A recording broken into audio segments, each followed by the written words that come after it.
Forest underestimated again. MarkRogersTV, the voice of college football, breaking down the game we love. Best discussion, debate, and analysis. That's our mission. We aim to deliver. Please subscribe to the channel. Hit the bell for the notifications. That way you know when we're going live with our live streams and our call-in shows, which is just about every day. And we deliver new content every day for sure, and usually multiple times per day, especially when we prepare for a football season like we are right now in full gear. Breaking down the 2020 schedules. Of course, they've been revised, so please check out all the schedules in the SEC.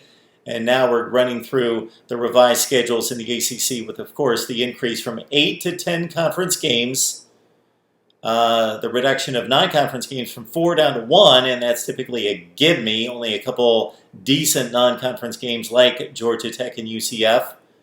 And also the addition of Notre Dame and the abolishment of the Coastal and the Atlantic divisions. Let's take a look at the Deacons, who are one of my favorite teams in the nation. Disregarded preseason year after year after year.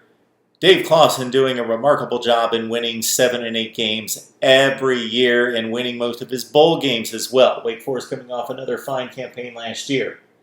All right, given no chance in the opener against Clemson. That game's in Winston-Salem.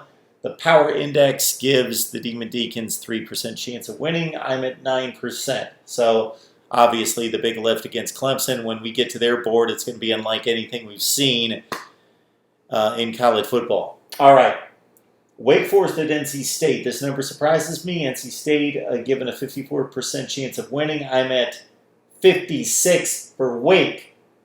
Then a game against Notre Dame at home, 17%. I like Wake a little bit better in this one at 32%.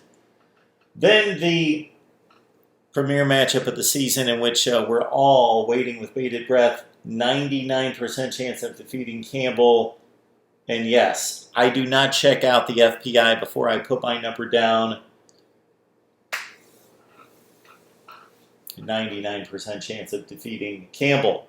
Trivia question out there. What's Campbell's nickname and where do they play? Where is this institution of higher learning? Virginia Tech back-to-back at home. Look at this Wake Forest run early in the season. They go to Raleigh, but otherwise they've got, 5 of 6 to start the season at home. But only given a 23% chance of defeating Virginia Tech at home. I favored the Deacons a little bit more than that. All right, then they, of course, as the schedule balances out, they've got to go on the road exclusively against Syracuse and North Carolina. Give it a nice chance on the road against Syracuse. I'm at 54%, 58% according to the Power Index. I give them a little bit better chance in Chapel Hill than the Power Index would give them against the Heels. They go on the road to Duke.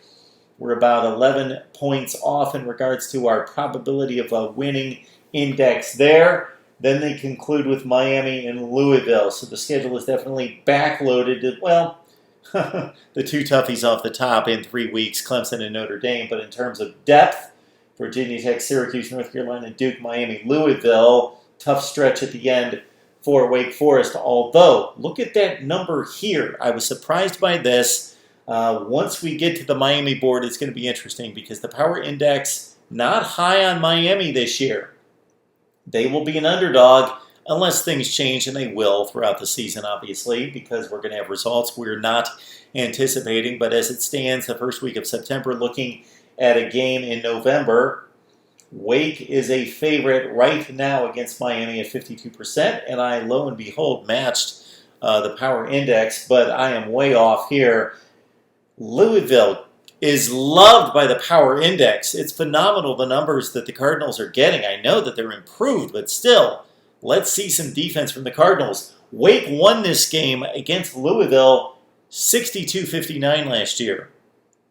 Louisville, 85% chance of defeating Wake? I'm at 60-40 right there. All right. The Football Power Index has Wake going just 4-7 after cranking out 7 and 8 win seasons. I gotta say, consider this. Wake is one of only 2 teams in the ACC that has to play Clemson, Notre Dame, Miami, and at North Carolina. Wake Forest and Florida State are those two teams that get what are most likely the 4 best teams in the ACC.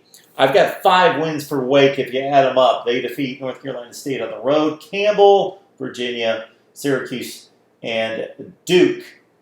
The percentages over here, 1, 2, 3, 4, 5, 6 wins I've got on the board in regards to the probability factor, but of course there will be upsets. So that doesn't always translate. It typically translates, and it should translate about 77, 78% of the time, where the probability win matches the actual prediction over here. Again, there are upsets in major college football 20 to 22% of the time. We will chart that stat again this year, right here at Mark Rogers TV, the voice of college football. Gotta subscribe, hit the bell for the notifications, and we'll see you next time.